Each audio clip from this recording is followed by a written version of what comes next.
ನಮಸ್ತೆ ಗೆಳೆಯರೆ, ನೀವು ನೋಡ್ತಾ ಇದ್ದೀರಾ ಹಳ್ಳಿ ಇದೆ ಯೂಟ್ಯೂಬ್ ಚಾನಲ್. ಆತ್ಮೀಯ ಗೆಳೆಯರೆ, ಇವತ್ತಿನ ಈ ವಿಡಿಯೋದಲ್ಲಿ ಮಹಿಳಾ ಮತ್ತು ಮಕ್ಕಳ ಕಲ್ಯಾಣ ಇಲಾಖೆಯಿಂದ ಪ್ರತಿಯೊಂದು ವರ್ಗದ ಮಹಿಳೆಯರಿಗೂ ಕೂಡ ಸಾಲ ಸೌಲಭ್ಯಕ್ಕಾಗಿ ಅರ್ಜಿಗಳನ್ನು ಆಹ್ವಾನ ಮಾಡಿದ್ದಾರೆ. ಪ್ರತಿಯೊಂದು ವರ್ಗದ ಮಹಿಳೆಯರಂದ್ರೆ ನೀವು SC ಆಗಿರ್ಬೋದು, ST ಆಗಿರ್ಬೋದು, OBC ಆಗಿರ್ಬೋದು, ಅಲ್ಪಸಂಖ್ಯಾತ ಇಲಾಖೆಯಲ್ಲಿ ಬರುವಂಥ ಮುಸ್ಲಿಂ, ಜೈನ್, ಬೌದ್ಧ ವರ್ಗದ ಮಹಿಳೆಯರಾಗಿರ್ಬೋದು, ನೀವು ಜನರಲ್ ವರ್ಗದಲ್ಲಿ ಬರುವಂಥ ಮಹಿಳೆಯರು ಕೂಡ ಈ ಸಾಲ ಸೌಲಭ್ಯಕ್ಕಾಗಿ ಅರ್ಜಿಯನ್ನು ಸಲ್ಲಿಸ್ಬೋದು. ನೀವೇನಾದರೂ ಈ ಸಾಲ ಸೌಲಭ್ಯಕ್ಕೆ ಅರ್ಜಿಯನ್ನು ಸಲ್ಲಿಸಿದ್ದೇ ಆದಲ್ಲಿ ನಿಮಗೆ ಬ್ಯಾಂಕುಗಳಿಂದ 3 ಲಕ್ಷ ರೂಪಾಯಿವರೆಗೂ ಕೂಡ ಸಾಲವನ್ನು ಒದಗಿಸಿ ಅದರ ಜೊತೆಗೆ 1.5 ಲಕ್ಷ ರೂಪಾಯಿವರೆಗೂ ಕೂಡ ಸಬ್ಸಿಡಿಯನ್ನು ಕೂಡ ನೀಡಲಾಗ್ತಾ ಇದೆ.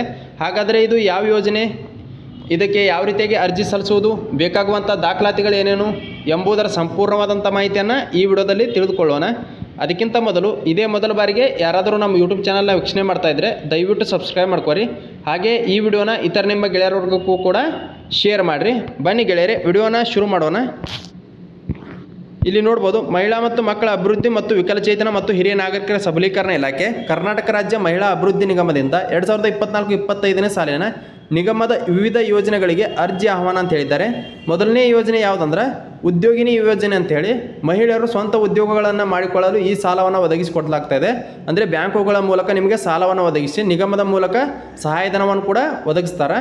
ನಿಮ್ಮ ವಯೋಮಿತಿ ಕನಿಷ್ಠ 18ರಿಂದ ಗರಿಷ್ಠ 55 ವರ್ಷದೊಳಗಿರಬೇಕಾಗತ್ತೆ. ನೀವೇನಾದರೂ ಪರಿಶಿಷ್ಟ ಜಾತಿ ಪರಿಶಿಷ್ಟ ಪಂಗಡದ ಮಹಿಳೆಯರಾಗಿದ್ದರಂದ್ರೆ ನಿಮ್ಮ ವಾರ್ಷಿಕ ಆದಾಯವು 2 ಲಕ್ಷಕ್ಕಿಂತ ಕಡಿಮೆ ಇರಬೇಕು. ಅದರ ಜೊತೆಗೆ ನಿಮಗೆ ಕನಿಷ್ಠ 1 ಲಕ್ಷ ರೂಪಾಯಿ ಅಂತ ಗರಿಷ್ಠ 3 ಲಕ್ಷ ರೂಪಾಯಿವರೆಗೂ ಕೂಡ ಸಾಲವನ್ನು ಒದಗಿಸಿ ಅದರಲ್ಲಿ 50% ಅಂದರೆ 1.5 ಲಕ್ಷ ರೂಪಾಯಿವರೆಗೂ ಕೂಡ ಸಬ್ಸಿಡಿಯನ್ನು ನೀಡ್ತಾನಂತ ಹೇಳಿದ್ದಾರೆ. ಅಂದರೆ ಸಹಾಯಧನವನ್ನು ಒದಗಿಸಿಕೊಡ್ತಾರೆ. ಅದೇ ರೀತಿ ನೀವೇನಾದರೂ ಸಾಮಾನ್ಯ ವರ್ಗದವರಾಗಿದ್ದರಂದ್ರೆ ನಿಮ್ಮದು ಗರಿಷ್ಠ ಆದಾಯ ಮಿತಿ 1.5 ಲಕ್ಷ ಇರಬೇಕಾಗತ್ತೆ. ಅಂದರೆ 1.5 ಲಕ್ಷಕ್ಕಿಂತ ಕಡಿಮೆ ಆದಾಯವನ್ನು ಹೊಂದಿರಬೇಕು. ನಿಮಗೆ ಗರಿಷ್ಠ 3 ಲಕ್ಷ ರೂಪಾಯಿವರೆಗೂ ಕೂಡ ನಿಮಗೂ ಸಹಾಯಧನ ಸಾಲ ಸೌಲಭ್ಯವನ್ನು ಒದಗಿಸಿಕೊಡ್ತಾರೆ. ಮತ್ತು ನಿಮಗೆ ಸಹಾಯಧನ 30% ಇರ್ತದೆ. 30% ಅಂದ್ರೆ 1 ಲಕ್ಷಕ್ಕೆ 10,000 ರೂಪಾಯಿ, ಅಂದರೆ ಒಟ್ಟು 3 ಲಕ್ಷಕ್ಕೆ 30,000 ರೂಪಾಯಿ ಸಬ್ಸಿಡಿಯನ್ನು ನಿಮ್ಗೆ ಒದಗಿಸಿಕೊಡ್ತಾರೆ.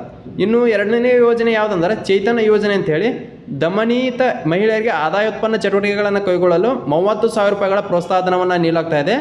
ಇದಕ್ಕೆ ವಯೋಮಿತಿ ಕನಿಷ್ಠ 18 ವರ್ಷ, ಗರಿಷ್ಠ ಅಂತೂ ಇಲ್ಲಿ ಯಾವುದೇ ರೀತಿಯಾದಂಥ ಗರಿಷ್ಠ ವಯೋಮಿತಿಯನ್ನು ನಮೂದು ಮಾಡಿಲ್ಲ.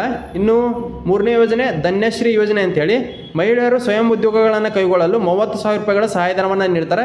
ಇದು ಧನ್ಯಶ್ರೀ ಯೋಜನೆ, ಇದು ಉದ್ಯಮಿ ಯೋಜನೆ. ಉದ್ಯೋಗಿನಿ ಯೋಜನೆ ಒಳಗೆ ನೀವೇನಾದರೂ ಅರ್ಜಿ ಸಲ್ಲಿಸಿದ್ರೆ ನಿಮಗೆ ಸಹಾಯಧನ ಮತ್ತು ಸಾಲ ಸೌಲಭ್ಯ ಸಿಗ್ತೈತಿ. ನೀವೇನಾದರೂ ಧನ್ಯಶ್ರೀ ಯೋಜನೆ ಒಳಗೆ ಅರ್ಜಿಯನ್ನು ಸಲ್ಲಿಸಿದರೆ ನಿಮಗೆ 30,000 ರೂಪಾಯಿಗಳ ಪ್ರೋತ್ಸಾಹಧನ ಸಿಗ್ತೈತಿ, ಅಂದರೆ ಸಹಾಯಧನ ಸಿಗ್ತೈತಿ. ಇದನ್ನು ಯಾವುದೇ ರೀತಿಯಾದಂಥ ಕಟ್ಟುವಂಥ ಅಗತ್ಯ ಇಲ್ಲ. ಕನಿಷ್ಠ ವಯೋಮಿತಿ 18 ವರ್ಷ, ಗರಿಷ್ಠ 60 ವರ್ಷಗಳು ಬೇಕಾಕಾವು. ಇನ್ನು ನೆಕ್ಸ್ಟ್ ಯಾವುದಂದ್ರೆ ಲಿಂಗತ್ವ ಅಲ್ಪಸಂಖ್ಯಾತ ಪುನರ್ವಸತಿ ಯೋಜನೆ ಅಂತೇಳಿ ಇದು ಅಲ್ಪಸಂಖ್ಯಾತರಿಗೆ ನೀಡುವಂಥ ಯೋಜನೆ ಆಗಿರ್ತೈತಿ. ಇಲ್ಲಿ ನೀವು ಆದಾಯ ಉತ್ಪನ್ನ ಚಟುವಟಿಕೆಗಳನ್ನು ಕೈಗೊಳ್ಳಲು ನಿಮಗೆ 30,000 ರೂಪಾಯಿಗಳ ಪ್ರೋತ್ಸಾಹಧನವನ್ನು ನೀಡ್ತಾರೆ. ಅದೇ ರೀತಿ ಏನಾದರೂ ದೇವದಾಸಿಯರು ಇದ್ರಂದ್ರೆ ಅಂಥವರಿಗೆ ಪುನರ್ವಸತಿ ಯೋಜನೆ, ಅಂದರೆ ನೀವು ಮನೆಗಳನ್ನು ಕಟ್ಟಿಕೊಳ್ಳಲು ನಿಮಗೆ 30,000 ರೂಪಾಯಿಗಳ ಪ್ರೋತ್ಸಾಹಧನವನ್ನು ನೀಡಲಾಗ್ತಾ ಇದೆ. ಇನ್ನು ಯಾವ ರೀತಿಯಾಗಿ ಅರ್ಜಿ ಸಲ್ಲಿಸೋದಂದ್ರೆ ಇದು ಸೇವಾ ಸಿಂಧು ವೆಬ್ಸೈಟ್ ಐತಿ. ಈ ವೆಬ್ಸೈಟ್ ಲಿಂಕನ್ನು ಕೂಡ ನಾನು ವಿಡಿಯೋ ಕೆಳಗೆ ಕೊಟ್ಟಿರ್ತೀನೋ, ಅಲ್ಲಿಂದ ನಿಮಗೆ ಏನಾದರೂ ಅರ್ಜಿ ಸಲ್ಸಕ್ಕೆ ಬರ್ತಿತ್ತಂದ್ರೆ ಅರ್ಜಿ ಸಲ್ಲಿಸ್ರಿ. ಇರ್ಲಿಕ್ಕಂದ್ರೆ ಹತ್ತಿರದ ಕರ್ನಾಟಕ 1, ಗ್ರಾಮ 1, ಬೆಂಗಳೂರು 1 ಕೇಂದ್ರಗಳಿಗೆ ಭೇಟಿ ನೀಡಿ ಅರ್ಜಿಯನ್ನು ಸಲ್ಲಿಸ್ರಿ. ನಿಮಗೆ ಅರ್ಜಿ ಸಲ್ಲಿಸಲು ಬರುವುದಿಲ್ಲ ಅಂತ ಹೇಳಿದ್ರೆ ದಯವಿಟ್ಟು ಆನ್ಲೈನ್ ಸೆಂಟರ್ಗೆ ಹೋಗಿ ಅರ್ಜಿಯನ್ನು ಸಲ್ಲಿಸ್ರಿ. ಯಾಕಂದ್ರೆ ಅರ್ಜಿ ಸಂಪೂರ್ಣ ಆನ್ಲೈನವಾಗಿ ಇರ್ತೈತಿ. ಆದ್ರಿಂದ ಯಾವುದೇ ರೀತಿಯಾದಂಥ ತಪ್ಪುಗಳನ್ನು ಮಾಡೋಕ್ಕೆ ಹೋಗಬೇಡ್ರಿ. ಮತ್ತು ವಿಶೇಷ ಸೂಚನೆ ಏನಂದ್ರೆ ಅರ್ಜಿದಾರ ಬ್ಯಾಂಕ್ ಖಾತೆಗೆ ಆಧಾರ್ ಶೀಡಿಂಗ್ ಮಾಡಿಸಿರಬೇಕು. ಅಂದರೆ ನಿಮಗೆ ಈಗಾಗಲೇ DBT ಮೂಲಕ ಏನಾದರೂ ಗೃಹಲಕ್ಷ್ಮಿ ಯೋಜನೆ ಹಣ ಆಗಿರ್ಬೋದು, ಅಕ್ಕಿ ಹಣ ಆಗಿರ್ಬೋದು, ಯಾವುದೇ DBT ಮೂಲಕ ಹಣ ಜಮಾ ಆಕ್ಕಿತ್ತಂದ್ರೆ ನೀವು ಆಧಾರ್ ಕಾರ್ಡನ್ನು ಶೀಡಿಂಗ್ ಮಾಡಿಸಿರಿ ಅಂತ ತಿಳ್ಕೊಬೇಕು. ಮತ್ತು ಅದರ ಜೊತೆಗೆ ನೀವು ಯಾವುದೇ ರೀತಿಯಾದಂಥ ಅಂದರೆ ಮಹಿಳಾ ಮತ್ತು ಮಕ್ಕಳ ಅಭಿವೃದ್ಧಿ ಇಲಾಖೆ ಅಡಿಯಲ್ಲಿ ಬರುವಂತಹ ಯಾವುದೇ ಯೋಜನೆಗಳ ಲಾಭವನ್ನು ಪಡ್ಕೊಂಡಿರಬಾರ್ದು. ಮತ್ತು ಸೇವಾ ಸಿಂಧು ಮೂಲಕ ಅರ್ಜಿಯನ್ನು ಸಲ್ಲಿಸಬಹುದು. ಅಥವಾ ಬಾಪೂಜಿ ಸೇವಾ ಕೇಂದ್ರದ ಗ್ರಾಮ ಪಂಚಾಯತಿಗಳಲ್ಲಿ ಗ್ರಾಮ 1 ಇರ್ಬೋದು, ಕರ್ನಾಟಕ 1 ಇರ್ಬೋದು, ಅಲ್ಲಿ ಅರ್ಜಿಯನ್ನು ಸಲ್ಲಿಸಬಹುದು ಅಂತ ಹೇಳಿದ್ದಾರೆ. ಸರ್ಕಾರದ ವಿವೇಚನಾ ಕೋಟಾ ಮತ್ತು ನಿಗಮದ ವಿವೇಚನಾ ಕೋಟಾದಡಿ ಸೌಲಭ್ಯ ಪಡೆಯಲು ಇಚ್ಛಿಸುವ ಫಲಾಪೇಕ್ಷಿಗಳು ಅರ್ಜಿದಾರರು ಮಾನ್ಯ ಸಚಿವರು, ಮಾನ್ಯ ಶಾಸಕರು, ಕರ್ನಾಟಕ ಸರ್ಕಾರ ಮಾನ್ಯ ಅಧ್ಯಕ್ಷರು, ಕರ್ನಾಟಕ ರಾಜ್ಯ ಮಹಿಳಾ ಅಭಿವೃದ್ಧಿ ನಿಗಮ ಇವರ ಶಿಫಾರಸು ಪತ್ರವನ್ನು ಪಡೆದು ಸೇವಾ ಸಿಂಧುವಿನಲ್ಲಿ ಅರ್ಜಿ ಸಲ್ಲಿಸಬೇಕಾಗತ್ತೆ. ಅಂದರೆ ನೀವು ಏನಾದರೂ ಸರ್ಕಾರದ ವಿವೇಚನಾ ಕೋಟಾದಡಿ ಅಂದರೆ ಕೋಟಾದಡಿಯಲ್ಲಿ ಏನಾದರೂ ಅರ್ಜಿಯನ್ನು ಸಲ್ಲಿಸಿದ್ರಂದ್ರೆ ನೀವು ಅದಕ್ಕೆ ತಕ್ಕಂತಹ ಶಿಫಾರಸು ಪ್ರಮಾಣ ಪತ್ರವನ್ನು ಪಡ್ಕೋಬೇಕು. ಮತ್ತು ನೀವೇನಾದರೂ 2023-24 ಸಾಲಿನಲ್ಲಿ ಅರ್ಜಿಯನ್ನು ಸಲ್ಲಿಸಿ ನಿಮಗೆ ಏನಾದರೂ ಸೌಲಭ್ಯ ದೊರಕದೇ ಇದ್ದಲ್ಲಿ ನೀವು ಈ ಸಲ ಅರ್ಜಿ ಸಲ್ಲಿಸುವಂಥ ಅವಶ್ಯಕತೆ ಇರುವುದಿಲ್ಲ.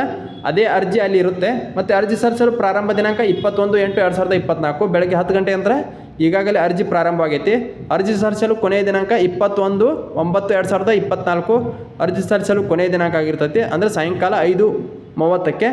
ಇನ್ನು ಬೇಕಾಗುವಂಥ ದಾಖಲಾತಿಗಳು ಏನೇನಂದ್ರೆ ನಿಮ್ಮ ಆಧಾರ್ ಕಾರ್ಡ್ ಬೇಕು, ನಿಮ್ಮ ಬ್ಯಾಂಕ್ ಪಾಸ್ಬುಕ್ಕು, ನಿಮ್ಮ ಫೋಟೋ ಮತ್ತು ಯೋಜನಾ ವರದಿ. ಅಂದರೆ ನೀವು ಯಾವ ಉದ್ಯೋಗವನ್ನು ಕೈಗೊಳ್ತೀರಲ್ಲ ಅದರದ ಯೋಜನಾ ವರದಿ ಬೇಕಾಗತ್ತೆ. ಅಂದರೆ ನೀವೇನಾದರೂ ಹೈನುಗಾರಿಕೆ ಮಾಡೋರು ಇದ್ರಂದ್ರೆ ಹೈನುಗಾರಿಕೆ ಅಂದರೆ ಎಷ್ಟು ಎಮ್ಮೆಗಳ ಅಥವಾ ಎಷ್ಟು ಹಸುಗಳನ್ನು ಕೊಂಡ್ಕೊಳ್ಳಾರ್ದರಿ, ಅದರ ವೆಚ್ಚ ಎಷ್ಟು, ಮತ್ತು ನೀವು ಘಟಕವನ್ನು ತಯಾರಲು ಎಷ್ಟು ಖರ್ಚು ಆಕೈತಿ, ಎಲ್ಲ ಯೋಜನಾ ವರದಿಯನ್ನು ನೀವು ಪಡ್ಕೋಬೇಕು. ಯೋಜನಾ ವರದಿಯನ್ನು ನಿಮ್ಗೆ ರೆಡಿ ಮಾಡೋಕೆ ಆಗ್ಲಿಕ್ಕಂದ್ರೆ ಹತ್ತಿರದ ಕಂಪ್ಯೂಟರ್ ಸೆಂಟರ್ಗಳಿಗೆ ಹೋಗಿ ನೀವು ಯೋಜನಾ ವರದಿಯನ್ನು ಮಾಡಿಕೊಡ್ರಿ ಅಂತ ಹೇಳಿದ್ರೆ ಅವರು ಕೂಡ ಮಾಡಿಕೊಡ್ತಾರೆ. ಅಥವಾ ಗ್ರಾಮವನ ಕೇಂದ್ರಗಳಲ್ಲೂ ಕೂಡ ಯೋಜನಾ ವರದಿಯನ್ನು ತಯಾರಿಸ್ಕೊಡ್ತಾರೆ.